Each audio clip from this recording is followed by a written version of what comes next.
के बाद एक बार फिर आपका इस्तकबाल करते इस वक्त बड़ी खबर आ रही है। बीजेपी के कौमी सदर अमित शाह पीएम हाउस पहुंचे हैं। पीएम मोदी से मिलने के लिए अमित शाह पहुंचे हैं। काबीना की तश्कील पर गुफ्तगू हो सकती है। सबकी निगाहें कैबिनेट की तश्कील पर हैं और कहा जा रहा है कि अमित शाह पीएम हाउस पहुंचे हैं और पीएम मोदी से मुलाकात करते वक्त काबीना की तश्कील पर गुफ्तगू हो सकती है।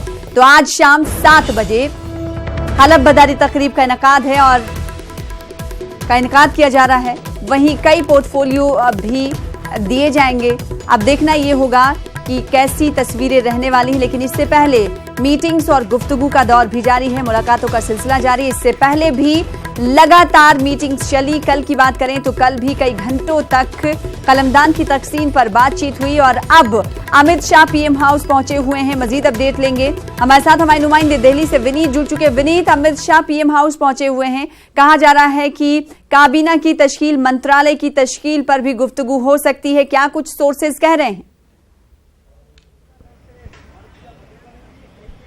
आज निश्चित तौर पर मैं आपको बताना चाहूँगा कि वे अब तीसरी राउंड की मुलाकात हम कर सकते हैं, क्योंकि परसों में भी वे मुलाकात की थी। वे अमित शाह ने, बीजेपी राष्ट्रीय अध्यक्ष अमित शाह ने प्रधानमंत्री नरेंद्र मोदी से, उसके बाद कल भी मुलाकात हुई थी और आज अब से लगभग 10 बजे वो यहाँ से निकले थे, अपने आवास से निकले थे और वहाँ से वो सीधे प्रधानमंत्री नरेंद्र मोदी के आवास पहुँचे हैं। माना यह जा रहा है कि कैबिनेट में जो जिन नामों पर लगातार मंथन हुआ है उसे अब अंतिम रूप दिया जा रहा है और इसके बाद सभी मंत्रियों को, सभी सांसदों को जिन्हें मंत्री पद की शपथ लेनी है उन्हें वो फोन किया जाएगा और उसके बाद आज शाम सभी मंत्रियों को जिन्हें कॉल जाएगा उन्हें प्रधानमंत्री नरेंद्र मोदी के साथ शपथ दिलाई जाएगी। तो पूरी तैयारी की जा रही है और पूरी तैयारी के पहले होमवर्क किया जा रहा है। प्रधानमंत्री नरेंद्र मोदी लगातार अपने में अन्य सहयोगियों के साथ होमवर्क कर रहे हैं, अमित शाह के साथ होमवर्क कर रहे हैं। इसके साथ ही साथ मैं आपको बताना चाहूंगा कि कल देर शाम प्रधानमंत्री नरेंद्र मोदी ने राजनाथ सिंह के साथ भी मुलाकात की थी और उनसे भी हो सकता है कि मंत्रिमंडल के आकार पर और किन किन नामों पर चर्चा हो, इस पर उन्होंने होमवर्क किया था, उनसे चर्चा की थी। हालांकि उसके बाद प्रधानमंत्री नरेंद्र मोदी ने वित्त मंत्री अरुण जेटली के साथ भी मुलाकात में की थी।